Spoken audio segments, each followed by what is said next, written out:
지난주 우리는 아주 충격적인 소식을 들었습니다. 50대의 한 남성이 대구의 한 변호사 사무실에 들어가서 흉기를 휘두르고 방화를 해서 그 안에 있던 7명이 사망한 소식이었습니다. 그 원인을 이제 경찰이 살펴보니 잇단 폐소에 따른 앙심을 품은 분노였다라는 것으로 그렇게 추측을 하고 있습니다.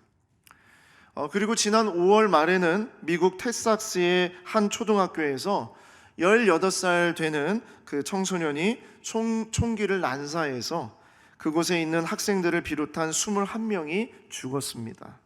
이 사건 역시 한 사람의 분노가 제어되지 않고 결국 소중한 생명을 그 자리에서 다 앗아가는 그러한 일이었습니다.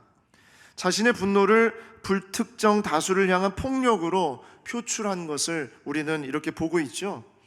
비단 이런 뉴스뿐만 아니라 이전에 일어났던 우리가 정말 상상을 초월하는 그러한 놀라운 이야기들은 대부분의 이야기가 다 이런 분노 표출, 어떤 분노의 조절이 장애가 되어서 나타나는 그런 것으로 많이 보게 됩니다. 우리가 나누는 이야기들은 사실 크게 이슈화 되었기 때문에 우리가 그렇게 나누는 것이지만, 드러나지 않은 영역 가운데에서 또 개인적인 자기의 삶 속에서, 아니면 가족 가운데에서, 그리고 친구와의 관계 가운데에서, 부부 관계 가운데에서, 그리고 우리 자신 안에서 얼마나 자주 일어나는 일인지 우리는 이것을 알고 있습니다. 어린 시절 가족으로부터 학대를 받거나 또 언어의 폭력을 당하거나 그루밍의 성폭행을 당한다든지, 또 다른 사람에게 얘기할 수 없었던 상처와 분노를 안고 살아가는 것, 또 어떤 분은 심지어 우울증으로 수십 년을 그렇게 살아오면서 가족에게 숨겨온 이야기들을 제가 이렇게 듣게 될 때가 있습니다. 이런 일들이 우리 주변에 얼마나 많은지 모릅니다. 이 시대는 그래서 상처를 주고 또 상처를 받는 시대, 우울증이 만연해 있는 시대, 바로 이 시대가 바로 그런 시대다라고 그렇게 말을 해도 과언이 아닌 거죠. 여러분은 어떤 상처를 안고 지금 살아가고 있습니까? 하지만 그런 아픔과 상처를 겪으면서도 자신의 자리에서 하나님의 마음을 품고자 살아가는 사람들이 있습니다. 어떻게 해서든지 그 어려움 속에서 견디고 이겨내고 분노가 막 표출되려고 하는 그런 순간에 그것을 조절해 나아가면서 제어해 나아가면서 그렇게 삶을 살아가는 사람들이 있어요. 그리고 그런 삶뿐만 아니라 그렇게 아파하고 힘든 사람들까지 그 사람들에게 다가가서 그 사람들을 만져주고 위로해주는 그런 역할까지 하는 사람들이 있어요. 예수의 사제인 헨리 나우엔이라는 사람은 바로 그런 사람을 뭐라고 얘기했냐면 상처 입은 치유자다라고 그렇게 얘기를 합니다. 상처를 입었고 상처로 살아갈 수밖에 없는 삶이지만 그런 삶을 가지고 다른 누군가를 치유해 나가는 사람을 바로 상처 입은 치유자다라고 그렇게 얘기하는 것이죠. 저는 이번 주에 어떤 말씀을 함께 나눌까를 묵상하면서 우리는 왜 이렇게 상처와 고통 속에서 살아가야 하는 것일까? 그리고 우리 안에 있는 상처와 고통은 어떻게 해결될 수 있을까? 그리고 상처와 고통을 안고 어떻게 또 그것을 결국 누군가를 치유하는 사람이 어떻게 될 수 있을까? 이러한 고민을 계속하면서 말씀을 준비했습니다.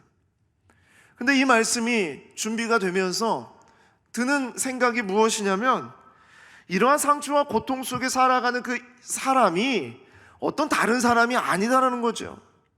앞에서도 말씀을 드렸습니다만 어떤 큰 이슈를 일으키는 그런 사람은 따로 정해져 있는 것이 아니라 바로 그 상처받는 사람이 나이고 우리이며 또 상처를 주는 사람이 나이고 우리라는 것을 생각하게 되는 겁니다.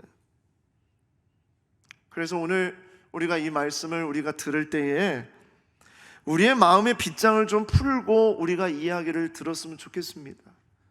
그리고 혹시 이 자리에 오랫동안 그 상처 때문에 힘들어하고 어려워하고 아파하는 그런 마음을 가지고 온 분이 계시다면 조금만 용기를 내시고 주님 앞에 이 마음의 문을 열어주셨으면 좋겠습니다.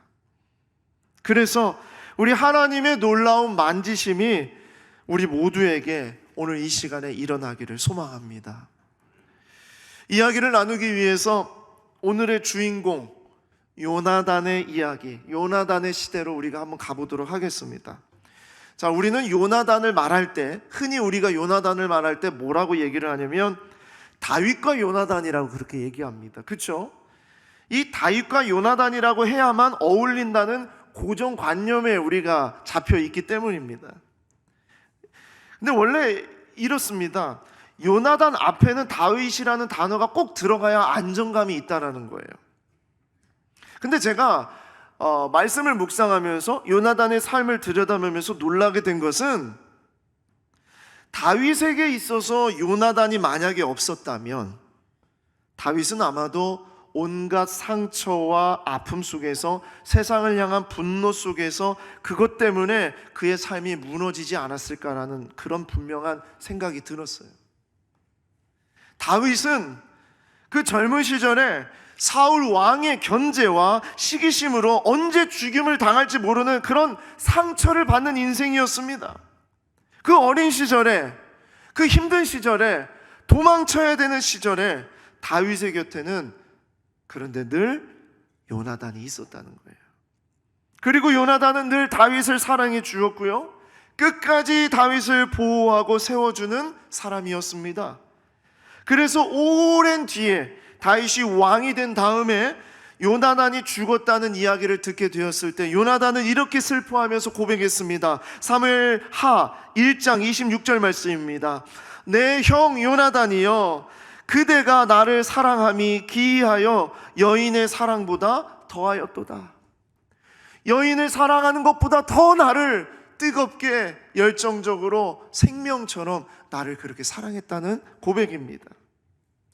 다윗이 하나님의 마음에 합한 왕으로 성장하기까지 많은 사람들이 다윗을 붙잡아 주었지만 그 가운데 가장 큰 영향력을 준 사람은 저는 요나단이라고 해도 과언이 아니라고 생각합니다.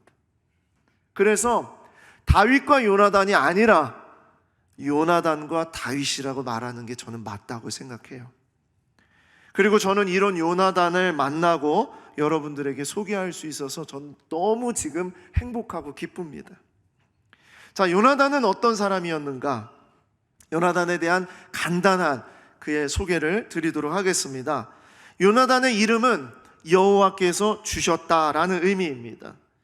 사울 왕의 장남이고 아히노암이 낳은 아들입니다. 다윗을 자기 생명처럼 사랑한 형이었어요. 근데 다윗은 형이라고 그랬잖아요. 아까 사무엘하 1장 26절에 내 형 요나단이요 그렇게 했는데, 사실 우리나라의 개념에는 형이 아닙니다. 왜냐하면 다윗과 요나단과 다윗의 나이 차이는요, 적게는 20년에서 많게는 30년의 차이를 두고 있습니다. 여러분이 지금 나이에서 30년 어린 사람을 한번 생각해 보십시오. 그 사람을 나의 목숨과 같이 여기는 그런 친구로서, 동료로서, 그리고 나중에는 그에게 내 삶을 의탁하는 사람으로서 그렇게 세울 수 있겠습니까? 자, 그랬다는 겁니다. 그리고 요나단은 왕자였지만 다윗에게 이스라엘의 왕좌를 기꺼이 내주었던 인물, 바로 그 요나단이 그런 인물이었습니다. 근데 이 요나단은 어떤 사람이었냐? 용맹스러운 장군이었어요. 리더였어요. 누구보다도 용감했냐면 아버지 사울 왕보다 더 용감한 사람이었습니다. 적군과 아군의 숫자 차이는 요나단에겐 아무것도 아니었습니다. 요나단은 그 모든 전쟁 속에서 그 전쟁의 승패를 적군이 많고 적음으로 따지지 아니하고 하나님을 경외하는 것으로 따졌습니다. 그래서 요나단은 이렇게 얘기합니다. 사무엘상 14장 6절 말씀. 요나단이 자기의 무기를 든 소년에게 이르되 우리가 이 할례 받지 않은 자들에게로 건너가자. 여호와께서 우리를 위하여 일하실까 하노라. 여호와의 구원은 사람이 많고 적음에 달리지 아니하였느니라. 와, 어떻게 이런 믿음을 가지고 살았을까? 정말 요나단과 같은 리더를 따라가는 그 백성들은, 그 군사들은 정말 저는 너무나 용맹스러웠을 거라고 생각이 됩니다. 자, 그런데 요나단의 이 용맹스러움은 어디에 있어요? 여호와께 달려 있어요. 여호와를 믿는 그 마음에 있어요. 그렇기 때문에 요나단은 다윗을, 그 어린 다윗을, 30년이나 더 어린 그 다윗을 바라보면서 그를 자기의 생명과 같이 사랑할 수 있었습니다. 왜냐하면 다윗을 보니까 옛날에 자기 어렸을 때 모습이 똑같거든요. 자, 다윗이 블레셋 장군 골리앗 앞에 섰을 때 어떻게 말하는지 보십시오. 사무엘상 17장 36절입니다. 주의 종이 사자와 곰도 쳤은즉 살아계시는 하나님의 군대를 모욕한 이 할례 받지 않은 블레셋 사람이리이까 그가 그 짐승의 하나와 같이 되리이다. 17장 47절입니다. 또 여호와의 구원하심이 칼과 창에 있지 아니함을 이 무리에게 알게 하리라. 전쟁은 여호와께 속한 것인즉 그가 너희를 우리 손에 넘기시리라. 이게 어린 다윗, 소년 다윗, 30살이나 어린 이 다윗에게 나온 이야기였어요. 모든 이스라엘 백성이 벌벌 떨고 있고 사울 왕도 벌벌 떨고 있고 모든 어른들이 다 떨고 있을 때 이 어린 다윗이 골리앗 앞에 서서 한 말이었어요. 그런데 요나단은 이 메시지를 듣고 요나단의 가슴이 움직였던 겁니다. 아니, 이스라엘에 아직도 이런 사람이 있는가? 전쟁의 승패가 무기를 가진 것이냐, 사람이 많은 것이냐, 이런 걸로 따지는 것이 아니라 여호와에게 있다라는 것을 선포할 수 있는 그런 사람이 이 땅 가운데 있는가? 아무도 없었거든요. 다 무서워하고 있었거든요. 그래서 요나단은 이 사건을 통해서 영적인 전율을 느낍니다. 그리고 요나단은 다윗을 사랑합니다. 자, 사무엘상 18장 1절 말씀입니다. 다윗이 사울에게 말하기를 마침에 요나단의 마음이 다윗의 마음과 하나가 되어 요나단이 그를 자기 생명같이 사랑하니라.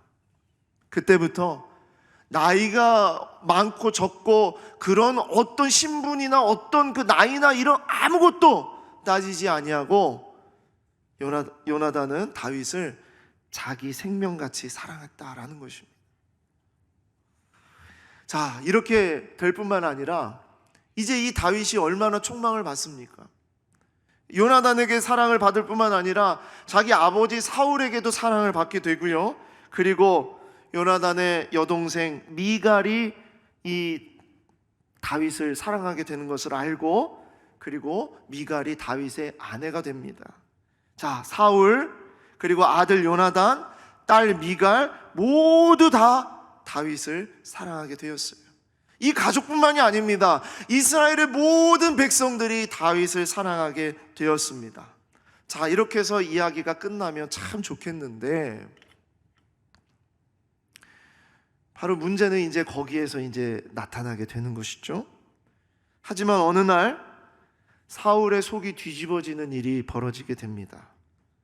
자, 그것이 무엇이냐면 당시에 이스라엘과 블레셋과 아말렉, 그 팔레스타인 주변에 있는 모든 국가에 거기에도 음원 차트가 있었어요. 지금과 같이 빌보드 차트처럼 우리 그 노래 가요 탑 10처럼 어떤 그 음원 차트가 있었어요. 이 음원 차트에 1위로 어떤 노래 한 곡이 올라와요. 갑자기 어느 날 갑자기 들어보지도 못했던 이 가수의 노래가 갑자기 막 그 전국을 강타하는 겁니다. 제가 어제 보니까 방탄소년단의 Yet to Come, 전혀 지금 미동이 없으시네요. 제가 만약 중고등부 아이들한테 가서 Yet to Come 이러면 막 애들이 막 이랬을 텐데, 방탄소년단의 Yet to Come이 지금 전 세계를 휩쓸고 있거든요. 그런 것처럼 방탄소년단이 뭔지 모르시겠어요? 그건 집에 가서 한번 찾아보시기 바랍니다. 다 휩쓸고 있어요. 근데 그런 것처럼 그 당시에 음원 차트에서 1위를 한 곡이 있어요. 이 노래를 부른 그룹의 이름이 뭐냐면 여인들이라는 그룹입니다. 여인들. 여인들이라는 그룹이 불렀는데 그 곡의 제목이 사울 천천 다윗 만만이라는 곡입니다. 사울 천천 다윗 만만. 이 곡이 1위로 등극하면서 사울의 삶에, 사울의 마음에 요동치는 일이 벌어지기 시작합니다. 사무엘상 18장 7절 9절 말씀입니다. 여인들이 뛰놀며 노래하여 이르되 사울이 죽인 자는 천천히요 다윗은 만만이로다 한지라. 사울이 그 말에 불쾌하여 심히 노하여 이르되 다윗에게는 만만을 돌리고 내게는 천천만 돌리니 그가 더 얻을 것이 나라 말고 무엇이냐 하고 그날 후로 사울이 다윗을 주목하였더라. 사울의 심기가 불편한 게 이만저만이 아니었어요. 그동안은 다 왕인 사울을 칭송하는 노래만이 1위로 막 올라왔거든요. 그런데 어느 날 여인들이라는 그룹이 부른 사울 천천 다윗 만만이라는 곡이 1위를 하게 되면서 사울은 그날부터 다윗을 주목했다라고 말하고 있습니다. 그리고 그냥 주목한 것이 아니라 시간이 지나면서 여인들뿐만 아니라 온 이스라엘과 심지어 모든 다른 나라의 사람들까지도 다윗이라는 이름을 주목하고 그를 칭송하고 그를 사랑한다는 이야기를 듣게 되니까 다윗은 점점 불안해질 뿐만 아니라 두려워할 뿐만 아니라 그리고 이제 다윗을 처단해야겠다라는 생각을 갖게 되는 것입니다. 사울의 마음에 그런 마음이 든 것이죠. 그래서 사무엘상 19장 1절 말씀에 사울이 그의 아들 요나단과 그의 모든 신하에게 다윗을 죽이라 말합니다. 다윗을 제거해야 되겠다. 이런 일이 벌어지게 되는 거예요. 자, 이제 다윗은 이때부터 엄청난 핍박과 공격과 외로움과 눈물과 아픔과 상처 속에 살아가게 됩니다. 자, 사울이 한 나라의 왕이, 모든 권력을 잡고 있는 그 왕이 한 사람을 죽이겠다라고 작정을 했기 때문이죠. 너무나 힘들고 어려운 일이었을 겁니다. 다윗에게 있어서는. 그런데 다윗을 죽일 수 있을까요? 없을까요? 네, 이미 알고 계신 분들은 아시겠습니다만 죽일 수 없었습니다. 하나님이 다윗과 함께 계셨기 때문입니다만 오늘 우리는 요나단의 이야기에 집중하기 위해서 사울과 다윗 사이에 누가 서 있었냐면 요나단이 서 있었기 때문입니다. 그래서 저는 오늘 우리가 요나단에게 집중하자는 얘기예요. 그 상처와 그 아픔과 그 두려움과 그 공포 속에 사울과 다윗 사이에는 그런 것들이 있었어요. 그러한 사이 속에 서 있었던 한 사람, 그 사람이 바로 요나단이었어요. 바로 이 요나단을 통해서 이 젊은 다윗이 광기가 어린 그런 사울을 두려워했고 무서워했고 어려워했고 언제 내가 죽을지 모르는 그 두려움 가운데 살고 있었지만 이 다윗은 요나단을 의지할 수 있게 되었던 것이고요. 그리고 악령이 걸려서 정말 광기가 막 너무나 지나칠 정도로 그렇게 형편없이 정말 그 정치를 그렇게 하고 있었던 사울은 아들 요나단을 의지할 수밖에 없었습니다. 그 사이에 요나단이 서 있었기 때문입니다. 요나단은 사울 아버지가 정상이 아니라는 것을 알고 있었지만 요나단은 아버지를 계속 설득하고 이해시키면서 그 가운데서 누구를 지켜내냐면 다윗을 지켜내요. 아버지가 다윗을 죽이려고 창을 던져서 벽에 박으려고 막 그랬을 때도 이 요나단이 와서 아버지, 다윗이 뭘 그렇게 잘못했습니까? 그러면서 다윗이 정말 우리에게 얼마나 충성하지 않았습니까? 우리 나라를 얼마나 이렇게 지켜내지 않았습니까? 그러니까 아버지 제발 좀 그러지 마시라고. 그러면 사울이 또 그래 알았다, 내가 다윗을 죽이지 않겠다, 그렇게 또 약속해서 다윗을 또 같이 함께 할 수 있도록 그렇게 해줬던 사람이 바로 요나단이었어요. 그런데 시간이 지날수록 사울의 광기는 심각한 수준에 이를 뿐만 아니라 이제 더 이상 제어할 수 없는 수준까지 올라갑니다. 그리고 그 광기는 아들 요나단에게 이제 나타나기 시작을 합니다. 어느 날 사울은 요나단의 그 가슴을 갈기갈기 찢어놓는 광기를 보이게 되는 것입니다. 자, 오늘 우리가 읽은 말씀인데요, 20장 30절 31절 우리 같이 한번 읽겠습니다. 시작.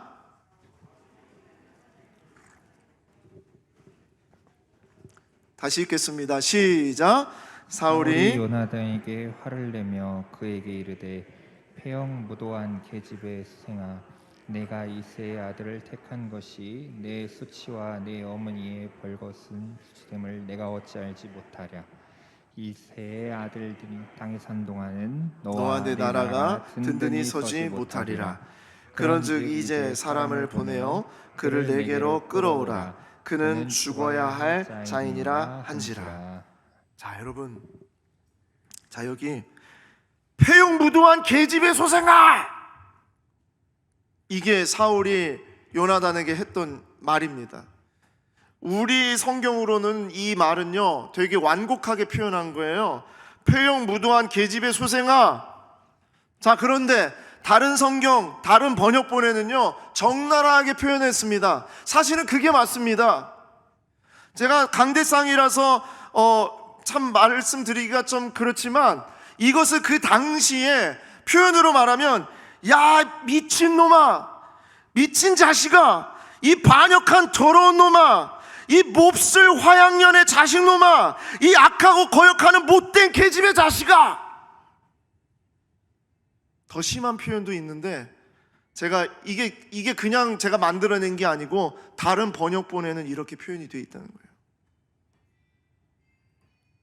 이것이 아버지가 아들에게, 사울이 요나단에게 내놓은 폭언입니다. 심지어 패용무도한 계집의 소생아라는 것은 그저 이 자식만을 말하는 것이 아니라 이 자식을 낳은 엄마, 자기의 아내에게 향한 메시지예요. 여기에는 원어상에는 아주 음란한 단어가 들어가 있어요. 여자의 성기가 표현된 단어가 이 단어에 들어가 있어요. 얼마나 저주스럽고 얼마나 더럽고 얼마나 추악한 말을 내뱉으면서 아들의 가슴을 찢어놓는 거예요. 이건 폭언입니다. 엄청난 폭력이죠. 그러니까 요나단이 얼마나 마음이 아파요. 상처가 돼요. 그래서 아버지한테 이러는 거예요. 아버지, 다윗이 죽을 일이 무엇입니까? 다윗이 뭘 잘못했습니까? 라고 이렇게 하니까 사울이 자기 옆에 있던 단창을 들어서 자기 아들 요나단에게 던집니다. 오늘 성경에 보니까 그냥 던진 것이 아니라 던져 죽이려고 했다. 죽이려고 했어요. 다윗을 향했던 그 창이 이제 아들 요나단에게 향하고 있다는 것을 느낀 겁니다. 살기를 느꼈습니다. 그래서 요나단은 너무나 마음이 노하고 너무나 화가 나서 식탁에서 떠나고 슬퍼했다. 누구를 위해서 슬퍼했냐면 다윗을 모욕한 것에 대한 그 슬픔이 있었고, 아버지로 말미암는, 아버지의 그 광기로 말미암는 그 상처로 슬퍼했던 것입니다. 폭언과 폭력으로 자식마저 다 갈기갈기 찢어놓는 사울의 이야기를 우리는 볼 수 있는 거죠. 하나님의 영이 없는 사람은 분노를 절제하지 못하고 하고 싶은 대로 드러낼 수밖에 없습니다. 왜냐하면 자신의 분노를 다스려 줄 수 있는 영이 없기 때문에. 광기죠. 주어 담을 수 없는 저주의 폭언과 살기를 담아낸 그런 폭력이 온 가족뿐만 아니라 사랑하는 아들의 가슴을 다 갈기갈기 찢어놓고 지울 수 없는 상처를 주는 것, 그것입니다. 보통 이렇게 되면 그 자식은 상처로 인해서 엉망진창의 삶을 살아갈 수밖에 없어요. 제가 몇 년 동안 한 청년을 상담한 청년이 있어요. 이 청년은 오랫동안 상담을 하는데 이 청년의 문제가 뭐냐면, 어려움이 뭐냐면, 평소에는 정말 착해요. 정말 착하고 성경 공부도 잘하고 훈련도 잘 받고 순종도 잘해요.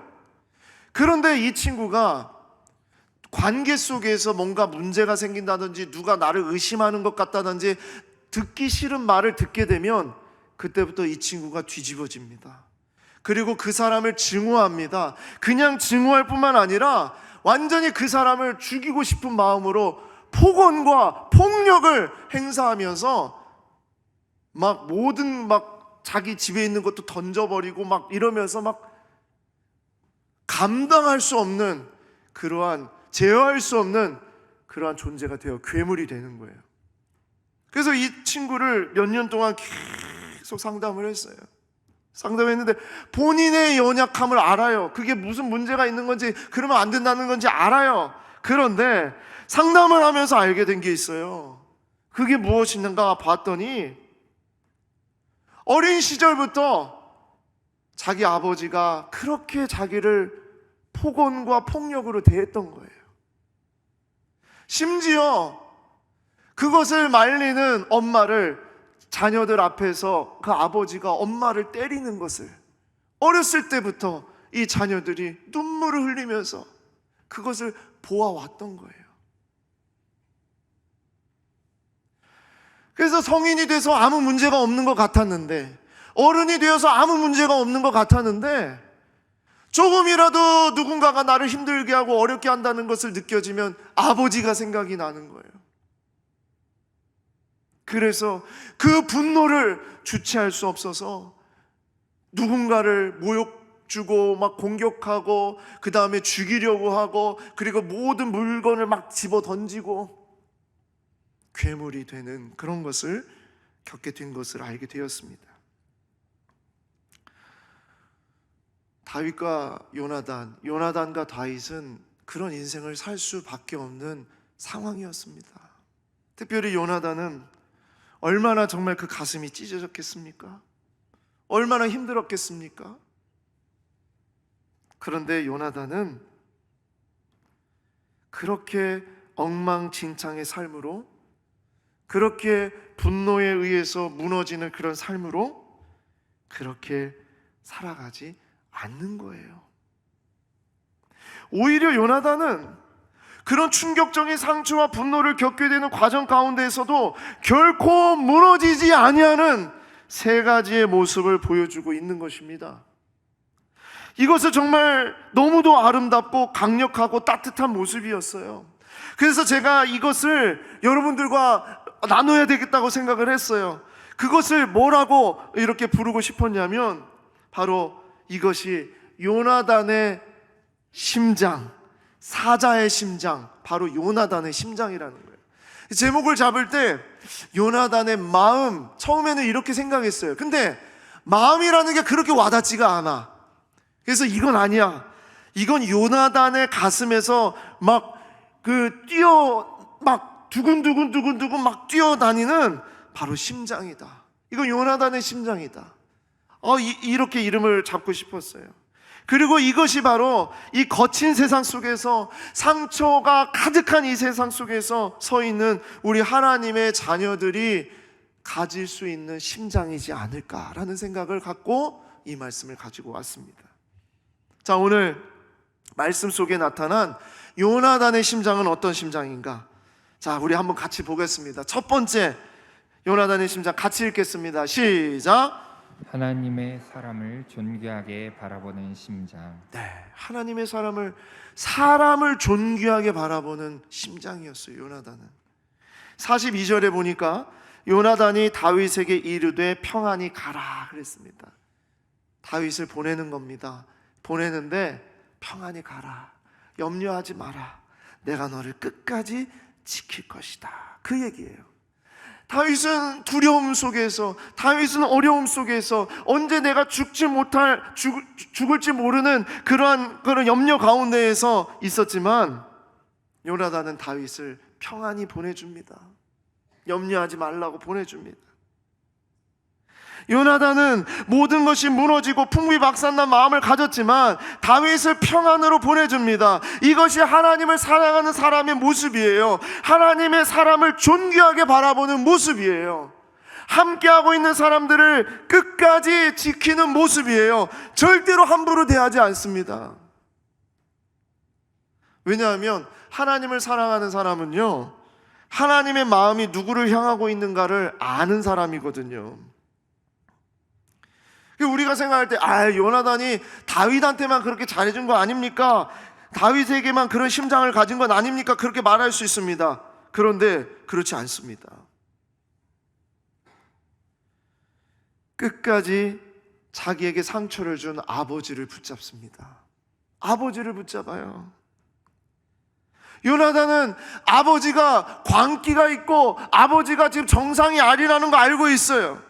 그러면서도 요나단은 끝까지 아버지의 옆에서 아버지의 충성된 아들로서 아버지 곁에서 그렇게 그 자리를 지켜내는 겁니다.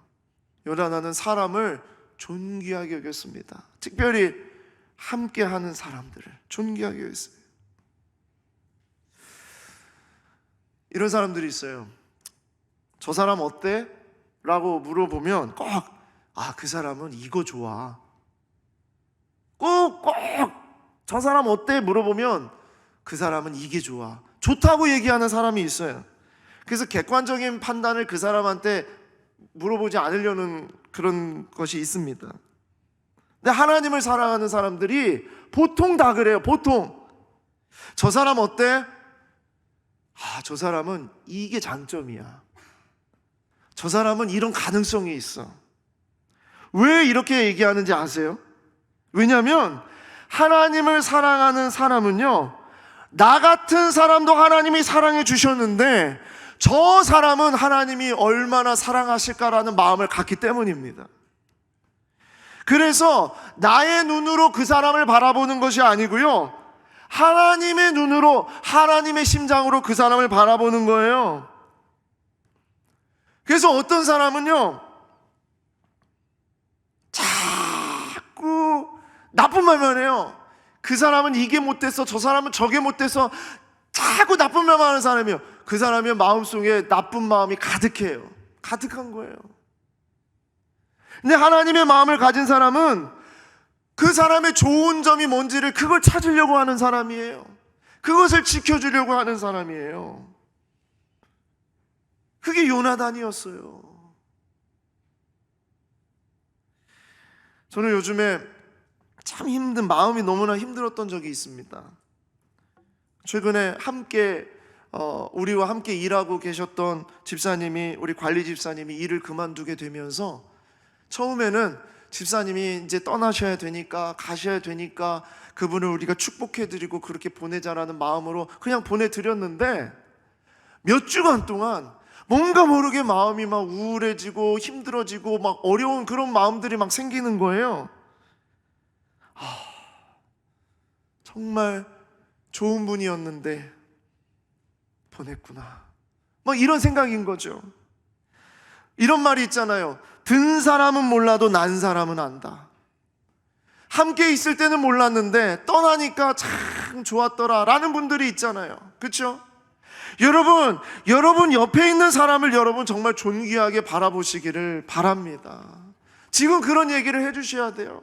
떠났을 때, 떠난 다음에 이런 얘기 할 걸, 저런 얘기 해줄 걸, 그게 아니라 지금 옆에 있을 때 당신은 정말 나에게 소중한 사람입니다. 이런 얘기를 할 수 있는 사람이 하나님의 심장, 요나단의 심장으로 대하는 사람이에요. 절대 사람을 함부로 대하지 않습니다. 쉽게 말하지 않습니다. 비판만 하지 않습니다. 요나단은 사람을 존귀하게 바라보는 심장을 가졌다. 두 번째로 같이 읽겠습니다. 시작. 세상의 일에 일희일비하지 않는 심장. 자, 요나단의 심장은 세상의 일에 일희일비하지 않았습니다. 자, 42절. 여호와께서 영원히 너와 나 사이에 계시고 내 자손과 내 자손 사이에 계시니라. 이것은 우리 둘이 서로 잘 지내보자 이 정도의 이야기가 아니고요, 내 자손을 너에게 맡긴다는 얘기예요. 아니 지금 왕자가 누군데? 요나단인데, 그런데 다윗에게 맡기는 거예요. 우리 자손들, 우리 자손 대대로 잘 부탁한다, 내 자녀들 잘 부탁한다, 이 얘기를 하는 겁니다. 자, 이유가 이것 때문입니다. 사울이 요나단을 막 공격하고 폭언하고 폭력을 행했던 이유는요, 왕좌에 대한 문제 때문입니다. 이스라엘의 왕의 계승이 사울 다음으로 요나단으로 넘어가야 되는데 요나단이 아니라 다윗으로 넘어가게 생겼거든요. 그러니까 사울은 화가 나서 요나단을 찢어버린 겁니다. 너 정신이 지금 나간 거야? 야, 이 자식아 하면서 막 욕을 한 겁니다. 그래서 31절에 이새의 아들이 땅에 사는 동안은 너와 너의 나라가 든든히 서지 못하리라. 다윗이 살아있는 동안은 네가 절대로 왕이 될 수 없다. 정신 똑바로 차려야 된다. 세상이 지금 어떤 세상인지 아느냐? 너 그렇게 하다가 넘어간다. 그거에 빠져버린다. 정신 똑바로 차려라. 너 지금 그 줄 안 붙잡으면 너 끝이야. 너 지금 그 땅 안 사면 끝이야. 너 그 집 안 사면 끝이야. 정신 똑바로 차려. 너 정말 그렇게 살래? 하면서 세상에서 원하는, 세상에서 바라는 세상의 그 시선으로 요나단을 막 죄어왔던 거예요. 그런데 오히려 요나단은, 하나님의 마음을 품은 사람은요, 왕의 자리가, 자기의 자리가 전혀 욕심이 나지 않는 겁니다. 그런 이야기에 일희일비하지 않는 거예요. 오히려 요나단은 자기보다 20년 30년 어린 다윗을 자기의 생명처럼 사랑할 뿐만 아니라 자기의 자손을 의탁하는 겁니다. 그리고 그렇게 헤어진 다음에, 오늘 우리가 읽은 이 본문 다음에 딱 한 번 잠시 요나단은 다윗을 만날 수 있는 기회가 있었어요. 그때 요나단은 다윗에게 간절히 요청합니다. 사무엘상 23장 17절 말씀입니다. 곧 요나단이 그에게 이르기를 두려워하지 말라. 내 아버지 사울의 손이 너에게 절대 미치지 못할 것이다. 너는 이스라엘의 왕이 되고 나는 내 다음이 될 것을 내 아버지 사울도 안다. 요나단은 그것에 관심이 없었어요. 왕좌에 관심이 없었어요. 하나님의 마음을 가지고 있는 사람은요, 세상에서 일희일비하게 만드는, 정말 우리를 들었다 놨다 하는 그런 이야기들 속에 흔들리지 않는 겁니다. 그게 요나단의 심장이었습니다. 하나님의 마음을 품은 사람은 하나님의 일을 기쁨으로 받아들일 수 있는 그런 그릇이 됩니다. 비록 그 일이 나보다 남을 더 높이고 남을 더 좋은 상황으로 인도한다라고 보이더라도 절대 그것이 기분 나쁘지 않습니다. 오히려 요나단은 다윗이 왕이 될 것을 기뻐했습니다. 어쩌면 그 순간에 생각해 보세요. 어쩌면 세상적인 눈으로 바라보면, 어떤 권력의 힘으로 바라보면 요나단은 눈 한번 딱 감고 다윗 죽이는 일에 동조할 수 있어요. 그러면 왕이 누가 될 수 있으니까? 내가 될 수 있으니까. 여러분, 그런 유혹에 흔들리지 않겠습니까? 그럴 수 있습니다. 넘겨줄 수 있습니다. 아버지가 원하는 대로 그냥 눈 한번 딱 감고 그냥 다윗 죽이는 거 그냥 내버려 둘 수 있습니다. 그런데 요나단은 세상의 마음에 집중하지 않고 하나님의 마음에 집중을 했어요. 그렇기 때문에 요나단의 이러한 모습으로 인해서 저는 다윗이 나중에 상처에서 벗어나 세상을 품을 수 있는 왕이 되었다고 저는 그렇게 생각했습니다. 요나단의 심장은 세상에서 주는 그런 유혹 앞에서 일희일비하지 않는 그런 심장이었다. 그리고 마지막으로 요나단의 심장은 세 번째 이것입니다. 같이 읽겠습니다. 시작. 자기의 자리를 끝까지 지켜내는 심장이다. 42절 마지막 부분에 이렇게 말하고 있죠. 다윗과 헤어진 요나단은 다윗은 일어나 떠나고 요나단은 성읍으로 들어가니라 그랬습니다. 요나단이 가지고 있었던 가장 멋지고 매력적이고 아름다운 심장은요, 바로 이것입니다. 자, 이게 뭐냐? 광기가 가득한 아버지로부터 지울 수 없는 그런 상처를 받고서도 또 하나님께서 다윗을 왕으로 세우신 것을 다 알았어도, 그래도 요나단은 어디로 돌아가요? 아버지 옆으로 돌아갑니다.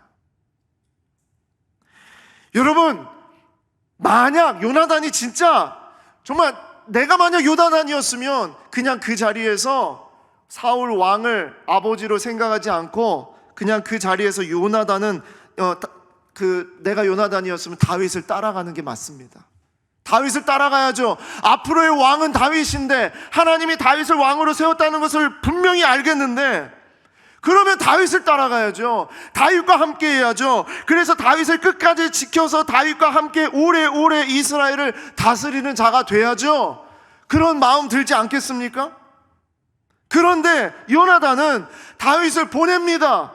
그리고 자기 자리로 돌아가는 거예요. 성읍으로 들어간다는 말은 다시 사울 왕 옆으로 간다는 얘기입니다. 조금 전까지 자기를 죽이려고 분노했던 상처의 주범이었던 그 곁으로 요나단은 가겠다는 얘기입니다. 요나단의 강한 마음, 강한 심장은 무엇이었는가? 이것입니다. 바로 자기를 죽이려고 했던, 상처를 주었던, 정말 다시는 내가 바라보고 싶지 않았던 정말 그런 인간, 그런 옆으로 다시 가서 자기가 있어야 할 그 자리를 지켜내는 것, 그 자리에 남는 것입니다. 얼마나 그 다음에 요나단이 힘들었겠어요. 한번 생각해 보세요. 폭언과 폭력은 처음이 어렵지 점점 더 강해지는 법 아닙니까? 얼마나 사울이 요나단을 막 옥죄었겠습니까? 네가 다윗을 살려줘서, 네가 놔줘가지고 야 이 자식아 하면서 맨날 정말 폭언과 그 폭력 속에서 요나단이 얼마나 힘들었겠냐고요. 하지만 요나단은 끝까지 아버지의 옆을 지키는 거예요. 그리고 요나단은 아버지와 함께 한 전쟁에서 아버지와 같이 그 자리에서 죽습니다. 저는 이것이 진짜 요나단의 위대함이라고 생각해요. 상황에 따라서, 조건에 따라서 왔다 갔다 하고 빨리 막 계산해가지고 잔머리 굴려가지고 막 이렇게 서려고 하는 그런 인생이 아니라, 요나단은 늘 자기가 있어야 되는 그 자리에 있었어요. 비록 그 자리가 상처와 아픔의 자리이다 하더라도, 치욕스러운 말을 계속 드러내야 되는 그런 자리라 하더라도 그 자리에서 아버지를 지키고 함께 같은 편으로 싸울 수 있는 그 마음, 어떻게 요나단은 그 혼란과 번민과 복잡한 관계의 어려움 속에서 맨날 그랬을 거 아니에요. 그 사울이 요나단만 보면 너는 누구 편이냐, 내 편이냐 다윗 편이냐 하면서 맨날 그랬을 거 아니에요. 정말 그런 상황 속에서 어떻게 요나단은 그런 사람과 함께 충성스럽게 그 자리를 지켜낼 수 있었을까? 궁금하지 않습니까? 저는 그 결론은 단 하나라고 생각해요. 요나단은 사람에게 충성된 자가 아니라 하나님께 충성된 자였기 때문입니다. 하나님께 충성된 자였기 때문에. 그래서 다윗 편이냐 내 편이냐, 다윗을 따를 것인가 사울을 따를 것인가의 흑백 논리 앞에서 흔들리지 않고 무너지지 않았던 겁니다. 하나님이 나를 이 자리에 있으라고 했으니, 하나님이 나를 여기에 보냈으니, 하나님께서 나에게 이것을 견디라고 하셨으니 그곳에서 하나님 앞에 충성하면서 그것을 견뎠다, 그 자리를 지켜냈다 라고밖에 말할 수가 없는 것입니다. 말씀을 맺겠습니다. 여러분, 오늘 우리가 나눈 요나단의 심장은 누구를 바라보게 합니까? 제가 오늘 이야기 나눴던 이 심장은 누구를 바라보는 이야기입니까? 바로 우리 예수 그리스도의 심장입니다. 우리 예수님을 바라보게 합니다. 예수님이 어떻게 하셨습니까? 하나님의 사람들을 존귀하게 바라보셨어요. 세상의 눈으로 사람을 바라보지 않았어요. 사람을 기회로 삼지 않았어요. 자기의 힘의 논리로 사람을 대하지 않았어요. 연약하고 미약하고 세상 속에서 아파하고 상처받은 영혼들을 자기의 친구로 삼았어요. 그들의 편에 섰습니다. 이것이 예수님의 심장이었습니다. 존귀하게 바라봤습니다. 자기를 배반할 제자들을 끝까지 지켜냈습니다. 세상의 유혹에 흔들리지 않았습니다. 사탄이 와서 왕의 권한을 가지고 있는 예수님에게 거들먹거리면서 막 건들고 막 그렇게 했을 때에 예수님 흔들리지 않았습니다. 예수님의 말씀으로 한 나라를 완전히 뒤집어 볼 수 있는 능력이 있으신 전능하신 하나님, 만왕의 왕이신 그 예수님께서 절대 그런 이야기에 흔들리지 않으셨습니다. 그리고 하나님께서 맡기신 그 십자가의 자리에서 끝까지 순종하면서 예수님은 그 자리를 지켜내셨습니다. 이게 바로 예수님의 심장 아니겠습니까? 요나단의 심장은 예수님의 심장을 바라보게 하는 것이에요. 그래서 제가 말씀드리는 것은 우리가 그렇기 때문에 우리가 바로 요나단의 심장을 갖기를 소망하자는 거죠. 이런 마음을 우리에게 주시옵소서. 요나단의 심장, 예수님의 심장을 가지고 살아갈 수 있도록 하나님 우리를 붙잡아 주시옵소서. 그런데 절대 하루아침에 되지 않을 겁니다. 절대 어느 날 갑자기 요나단의 심장이 막 장착되고 그러지 않을 거예요. 요나단도 이런 어려움과 아픔 속에서, 다윗도 이러한 어려움과 아픔 속에서 계속 하나님의 마음을 붙잡으려고 애썼을 겁니다. 바로 그겁니다. 하루아침에 되지 않는다고 해서, 내가 어느 날 변하지 않는다고 해서 그 인간이 바뀔 때까지 내가 안 바뀔 거야, 절대 여러분 그런 논리로 이 세상을 바라보게 되면 여러분 우리는 요나단의 심장 가질 수 없어요. 그러면 어떤 마음이어야 되냐? 분명한 것은 거대한 바위를 오랜 시간 빗방울이 뚫어내듯 주님의 마음을 나에게 주시옵소서. 주님의 마음을 나에게 주시옵소서. 무너지고 상처받고 아파하고 그렇게 여지없이 주저앉는 그 자리에서 다시 주의 마음을 나에게 주시옵소서. 주님만을 의지하게 하여 주시옵소서.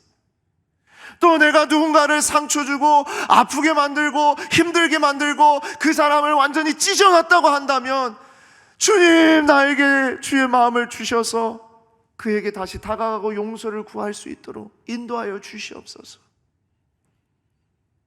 그렇게 하루하루를 그렇게 매달리고 또 매달리고 무너지고 아프더라도 또 매달리고 그렇게 주의 마음을 구하게 된다면 우리 주님께서 이 시대에 우리를 요나단의 심장으로 살아갈 수 있도록 우리를 인도해 주실 줄 믿습니다. 이번 한 주간만이라도 이 말씀을 붙잡고 주님, 나에게 있는 이 상처 어떡하죠? 이 마음 아픈 거 어떡하죠?